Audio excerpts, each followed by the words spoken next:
बिस्मिल्लाहिर्रहमानिर्रहीम। अस्सलाम वालेकुम नाज़रीन, मैं हूं जावेद चौधरी। ख्वाज़-ए-रात बलोचिस्तान रकबे के लिहाज से पाकिस्तान का सबसे बड़ा सूबा है। ये सूबा मादनियात और कुदरती वसाइल के हवाले से दुनिया के 12 कीमती तरीन खित्तों में शुमार होता है। बलोचिस्तान में तेल, कुदरती गैस, सोने और कोयले के वसी ज़खायर हैं। इस खित्ते में रहने वाले लोग बलोच कहलाते हैं और बलोच सदियों से सब कॉन्टिनेंट के कुदरती और मुफ्त मुहाफिज चले आ रहे हैं। लेकिन बदकिस्मती से पिछले 40 वर्षों में हमारी वफाकी हुकूमतों की गलत पॉलिसियों के बायस बलोच सिंध और पंजाब से दूर हो गए हैं और अब हालत यह है कि बलोचिस्तान में अलहदगी के नारे लग रहे हैं। यहां मैं आपको अपनी जिंदगी का एक छोटा सा वाकया सुनाता हूं। 2 बरस पहले मेरे पास कायदा यूनिवर्सिटी का एक बलोच तालिब इल्म आया। उसके हाथ में 2 फाइलें थीं। उसने फाइलें खोली, कागज निकाले और ये सारे कागज मेरे सामने फैला दिए। उसने एक कागज उठाया और मेरी तरफ लहरा कर बोला, सर ये इस्लामाबाद शहर का बजट है। सीडीए के चेयरमैन ने 21 अरब 23 करोड़ 80 लाख रुपए के बजट का ऐलान किया है।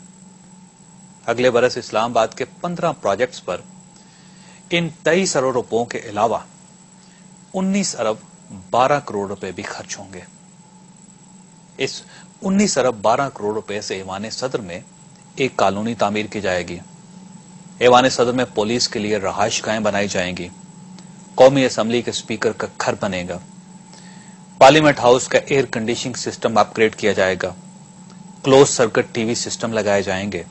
सेक्रेटेरिएट, फॉरेन ऑफिस और पार्लियामेंट हाउस के सेंट्रल एयर कंडीशनिंग सिस्टम की मुरम्मत की जाएगी। ऐवान सदर, सेनेट हॉल और पार्लियामेंट हाउस का फर्नीचर बदला जाएगा और पार्लियामेंट हाउस में स्टैंडिंग कमेटियों के चेयरमैनों के लिए नए दफातर बनाए जाएंगे। और अगर हम इस रकम को बजट की असल रकम में जमा कर दें तो ये 40 अरब 35 करोड़ 80 लाख रुपए बनते हैं। नाज़रीन, मैं खामोशी से उस नौजवान की बात सुनता रहा। उसने मुस्कुराकर मेरी तरफ देखा और दूसरा कागज उठाकर बोला, इसके मुकाबले में 2006-2007 में बलूचिस्तान के पूरे सूबे का बजट 59 अरब 69 करोड़ रुपए है और इसमें स्टेट बैंक का 17 अरब रुपए का कर्जा भी शामिल है। अगर हम ये 17 अरब रुपए निकाल दें तो यह रकम 42 अरब रुपए बन जाती है। गोया इस साल पूरे बलूचिस्तान पर सिर्फ 42 अरब रुपए जबकि इस्लामाबाद पर 40 अरब 35 करोड़ 80 लाख रुपए खर्च किए जाएंगे। वो रुका, उसे कागज उठाया और बोला, आप बलूचिस्तान का तरक्याती बजट भी देखिए।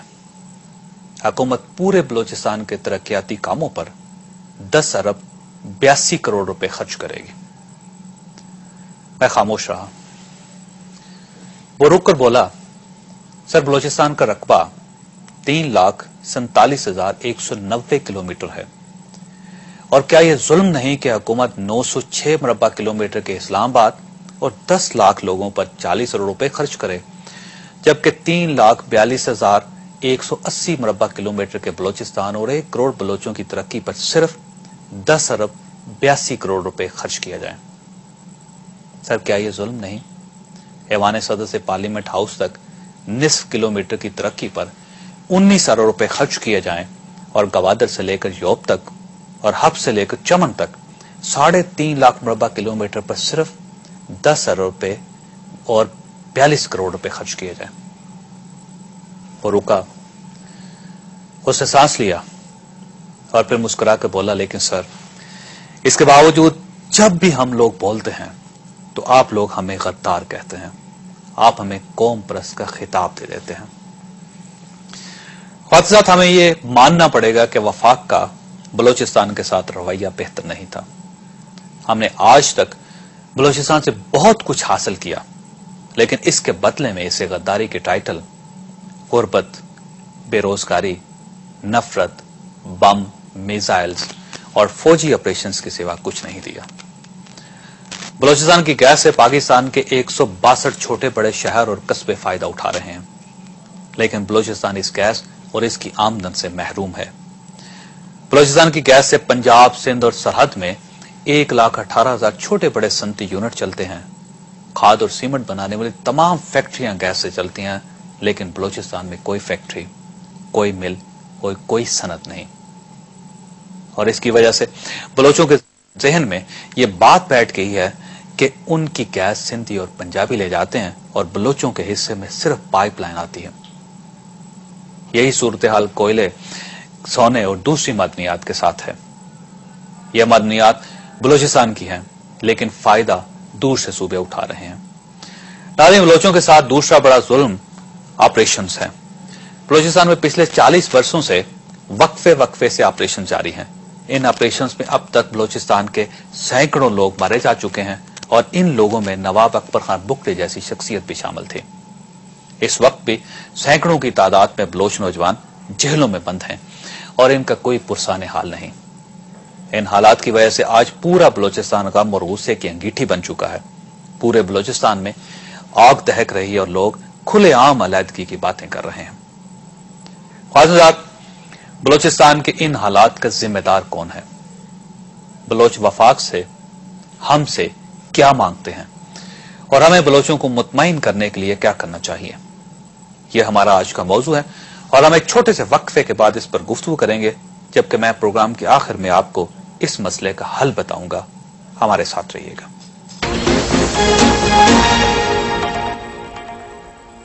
ویلکم بیک ناظرین، ہمارے پہلے مہمان ہیں ڈاکٹر آیت اللہ دورانی صاحب، وزیر مملکت ہے اور پاکستان پیپلز پارٹی کے ساتھ ان کا تعلق ہے، جبکہ ہمارے دوسرے مہمان ہیں سینیٹر عبدالرحیم خان مندوخیل، پختونخوا ملی عوامی پارٹی کے ساتھ ان کا تعلق ہے اور بلوچستان کے رہنے والے ہیں۔ ہمارے تیسرے مہمان ہیں میر احمدان خان بگٹی صاحب، MNA ہیں اور بلوچستان کے ساتھ ان کا بھی تعلق ہے۔ بگٹی صاحب، مسئلہ یہ ہے کہ آپ سے میں پہلا سوال، مجھے بتائیے آپ کیا چاہتے ہیں، ہم کیا کریں جس سے بلوچستان ہمارے ساتھ کمفرٹیبلی رہ سکے؟ اگر خلوص صحیح ہو، نیت اچھے ہوں تو یہ اتنی کوئی بڑی بات تو نہیں ہے۔ بلوچستان کا مسئلہ کوئی سیاسی نہیں ہے، کوئی نہیں، بلوچستان کا مسئلہ معاشی ہے۔ بلوچستان آپ کے پاکستان کا تقریباً نصف حصہ رقبہ پر مشتمل ہے، 45-47%، اور اس کی آبادی ہے صرف 5%، تقریباً 5-6%۔ جب تک آپ بلوچستان کو ترقی نہیں دو گے، یہ غربت اور پسماندگی چلتا رہے گا، اور اس غربت اور پسماندگی میں سارے برائیاں جنم لیں گے۔ پھر ترقی کیسے دی جائے؟ پیسے دیے جائیں بلوچستان کو؟ ظاہر ہے کہ ان کو وسائل دیے جائیں، مگر وسائل ایسے دیے جائیں کہ وہ صحیح زمین پر خرچ بھی ہو جائیں۔ لیکن جہاں جتنے پیسے ہوتے ہیں وہ مخصوص جیبوں میں چلے جاتے ہیں، خرچ کہیں بھی کچھ نہیں ہو رہا ہے۔ ابھی مثال کے طور پر میں صرف آپ کو جو زیادہ تجربہ میں ڈیرہ بگٹی ڈسٹرکٹ کے بارے میں آپ سے بات کرتا ہوں۔ 4 گیس فیلڈ وہاں کام کر رہے ہیں، مطلب اچ، لوٹی، سوئی، پیر کو۔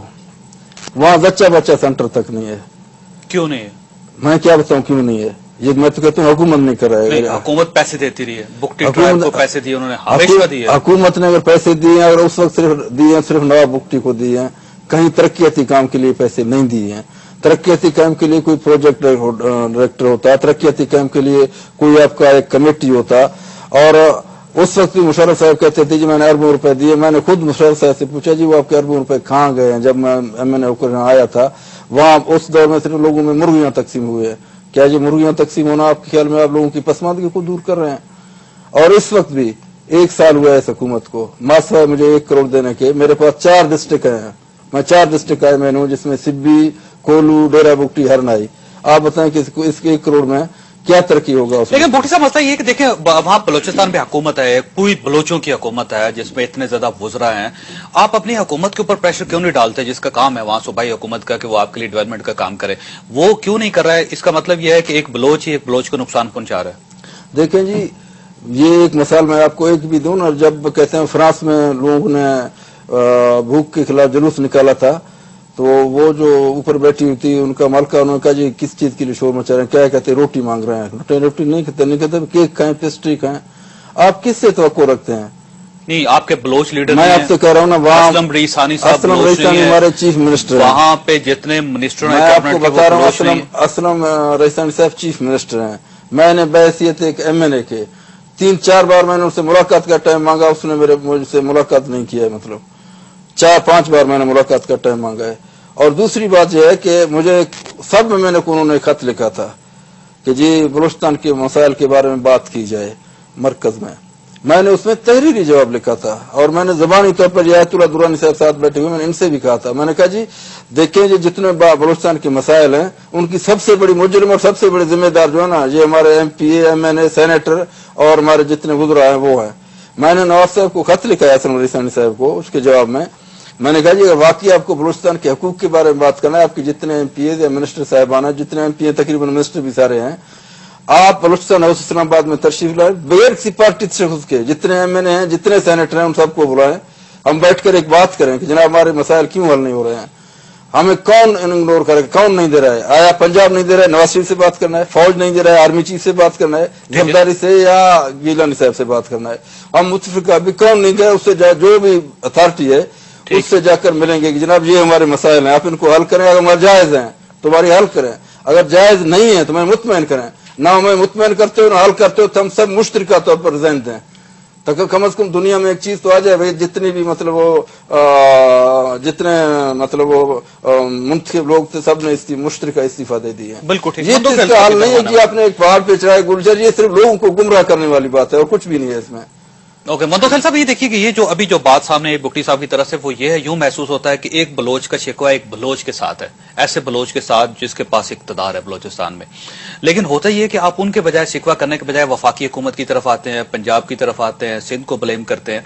सबसे पहले तो बलोच को एक बलोच से अपना हक लेना चाहिए, उसके बाद उसको दूसरी कंप्लेंट्स करनी चाहिए। बिस्मिल्लाहिर्रहमानिर्रहीम।